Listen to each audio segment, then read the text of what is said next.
네, 산촌 마을 지역 소멸 대응을 위한 산림 교통 환경 데이터에 대한 분석 사례에 대해서 설명을 드리도록 하겠습니다. 앞에서 설명드렸던 것처럼 앞으로도 지금 현재도 그렇고 계속적인 지역 소멸이 문제가 있었죠.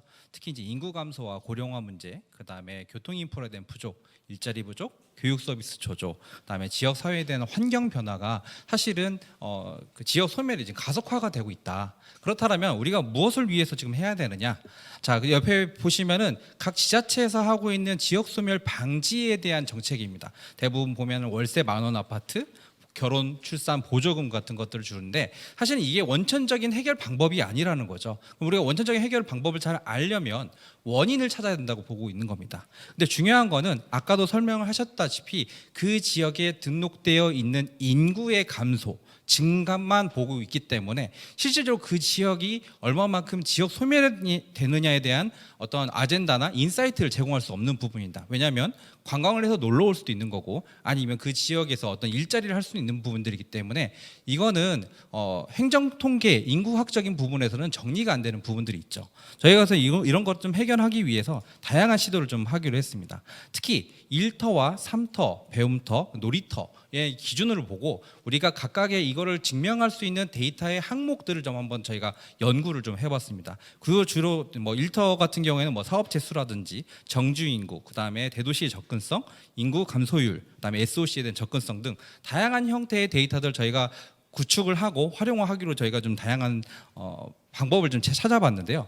문제는 이런 형태의 데이터를 어디서 구할 수 있느냐에 대한 이슈와 고민이 저희가 이제 맞닥뜨리게 된 거죠. 그래서 특히 이제 저희가 이런 부분들에 대해서 1차년도에는 관내에 있는 그 예를 들어서 이제 SOC 시설이라든지 아니면 유통 시설이라든지 교통에 대한 버스 정류장 수라든지 이런 가장적인 정적인 지표만 갖고서 저희가 지역 소멸에 대한 관점을 분석을 해봤는데 사실 특이점이 안 나오더라는 문제점이 있었어요. 그러면 이 문제를 어떻게 해결할까 하고서 저희가 교통연구원이나 저희 비스케어 유니언을 통해서 저희가 이제 이런 고민들을 얘기했더니 그러면 교통연구원에서 갖고 있는 유동인구를 좀 활용해보자. 이런 의견 좀 있었고, 그리고 실제로 그 지역이 어떤 문제가 있는지를 사회 규제, 그냥 뭐 개발 규제에 관련된 부분들을 한번 우리가 한번 봐보자라는 관점에서 수자원공사에 있는 규제적 환경 데이터들을 저희가 활용하기 시작했습니다. 그래서 저희가 봤더니 이제 문제점에 대한 부분이 결국엔 앞에서 나왔던 것처럼 어떻게 우리가 개선할 거냐에 대한 부분들이 실질적으로 그 지역에서의 인구의 이동, 그다음에 뭐 정주, 생활, 관광에 대한 다양한 형태의 인구의 이동과 각 요소별 데이터의 가중치를 부여해서 어떤 신규한 데이터를 좀 만들어서 고도화를 좀 해보자. 그런데 이걸 가지고 결국에는 행정지원이나 컨설팅이나 사업 등과 연계해서 활용할 수 있는 부분을 찾아보자. 이런 것들은 저희가 한번 데이터를 좀 받아봤고요. 보시는 바와 같이 교통연구원에서 갖고 있는 통신 데이터 기반의 이제 500x 500의 데이터를 저희가 다 수집을 했습니다. 저희가 이제 산촌 마을에 한 600여 개 되는데 각 600여 개 있는 데이터들의 실제로 그 지역으로 들어가거나 나오는 사람들을 저희가 데이터를 다 분석을 했거든요. 이 데이터를 한 14테라 정도 되는 데이터, 엄청난 양을 저희가 데이터를 분석을 했고요. 그리고 또 이제 저희가 올해 연도에 좀 특별하게 생활 365라는 지표를 좀 만들어냈습니다. 실제로 5분 이내에 갈 수 있는, 그다음에 30분 이내에 갈 수 있는, 60분 이내에 갈 수 있는 생활 접근성을 데이터를 좀 구분을 했고요. 마지막으로 이제 수자원공사에서 얘기했던 이제 규제 환경에 관련된 데이터들을 좀 넣어서 앞으로 산촌을 어떻게 활성화시키냐에 대한 부분들도 저희가 인사이트를 찾고자 좀 노력을 했습니다. 그래서 이제 인구 유형에 대한 분류를 저희가 나눠봤고요. 인구 유형은 아까 설명드렸던 정주, 유동, 관광에 관련된 부분들을 좀 보고 있고요. 유동 인구는 좀 간단하게 설명드리자면은 일터가 있는 지역으로 인구가 이동하는 현상을 좀 말씀드리는 겁니다. 특히 이제 일터가 많다는 얘기는 서울 시내에 스타벅스 보면 한 건물에 2개 있기도 하고 옆 건물에 1개씩 있기도 하잖아요. 그게 결국은 유동 인구에 의해서 입점을 하는 그런 데이터 분석의 경우인데, 문제는 산촌 지역이나 그 지역 소멸 지역 같은 경우에는 이 유동 인구에 대한 부분이 전혀 없다라는 거죠. 왜냐하면 그 지역에 일할 수 있는 일터가 없기 때문에. 자, 그렇다면 이 산촌에 대한 유동 인구를 어떻게 우리가 분석을 해야 되느냐? 그 부분이 이제 생활 365라는 형태의 데이터로 연결됩니다. 특히 이제 5분 이내에 갈 수 있는 응급 지역 같은 경우는 뭐 보건소라든지 의료기관, 뭐 경찰서, 소방서 같은 그런 응급기관들이 있을 거고요. 30분에 갈 수 있는 기초생활들의 뭐 도서관이라든지 아니면 학교라든지 뭐 이런 생활의 그 지역에 살면서 영위할 수 있는 부분. 그다음에 60분 내는 뭐 유통이라든지 그다음에 극장이나 문화시설 같은 것들이 이제 보통 이제 복합 서비스에 대한 접근 개념으로 들어가는데요. 그래서 5분, 10분, 15분 이런 식으로 접근성에 대한 지표를 저희가 한번 만들어봤습니다. 그래서 산촌에 국내에 있는 산촌에 667개의 산촌 지역의 모든 분석을 좀 해봤더니 실질적으로 아래쪽에 보시는 것처럼 그 산촌을 중심으로 인구가 어떻게 이동하는지 패턴을 볼 수가 있었습니다.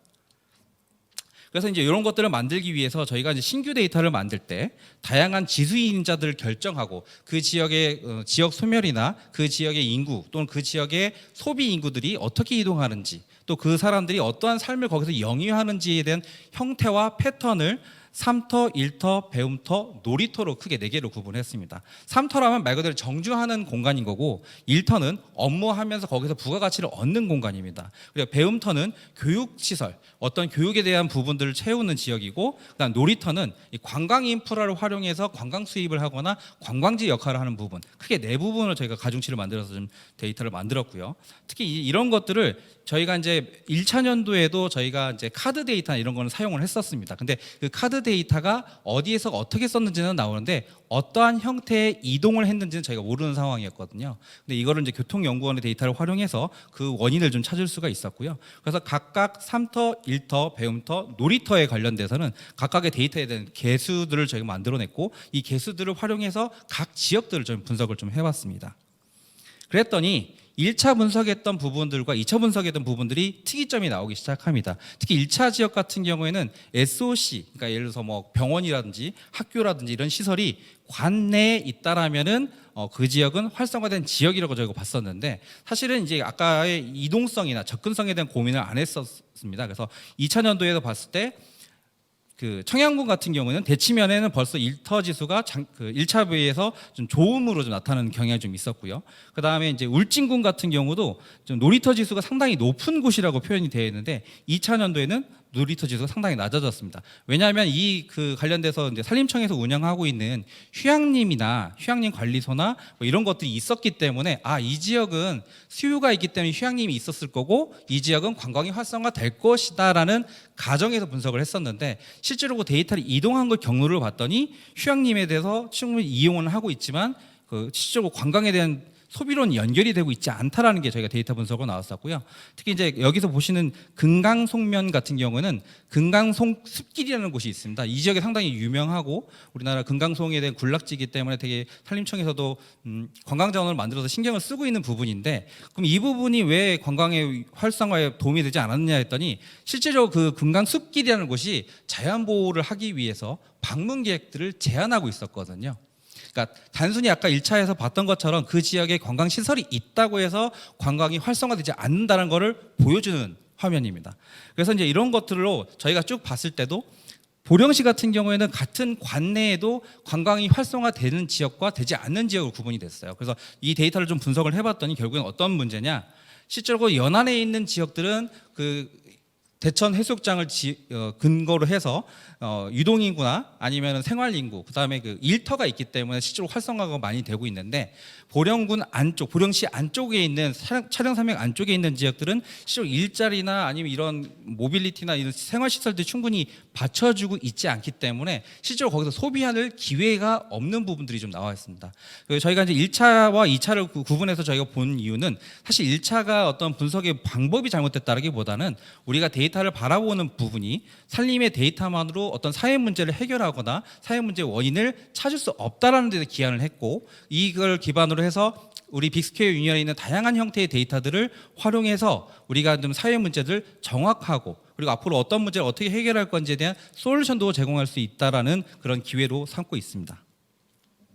그리고 실제로 이 지역에 어떠한 인프라를 갖추고 어떠한 유통시설들을 넣을 건지에 대한 이제 고민을 해야 되는 시점이었습니다. 그런데 사실 봤더니 저희가 그래서 산촌 지역이 실질적으로 환경 규제에 얼마만큼 받고 있는지를 한번 분석을 해봤어요. 그랬더니 산촌 지역이 대부분 평균적으로 35%의 규제 지역과 연결이 일치가 되고 있는 상황입니다. 그중에 여러분 잘 알고 계시는 자연환경보전지역, 상수원 보호구역이 대부분 이 정도 내용들이 들어가 있고요.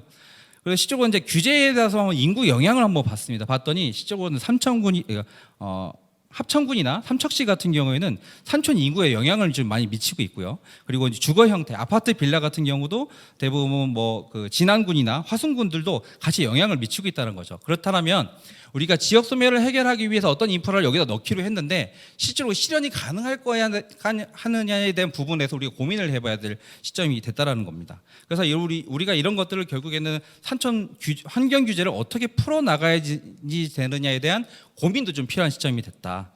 그래서 이제 이런 것들을 어떻게 활용하느냐에 따라서 인구의 유출에 대한 산촌 마을을 특성을 좀 우리가 분류를 해보자. 특히 보시게 되면은 파출소나 이런 주요 SOC 인자들은 인구 유출과의 큰 관계가 없고 오히려 교육시설에 관련된 부분들이 상당히 밀접한 관계를 갖고 있다. 특히 일자리도 같은 부분에 있고요.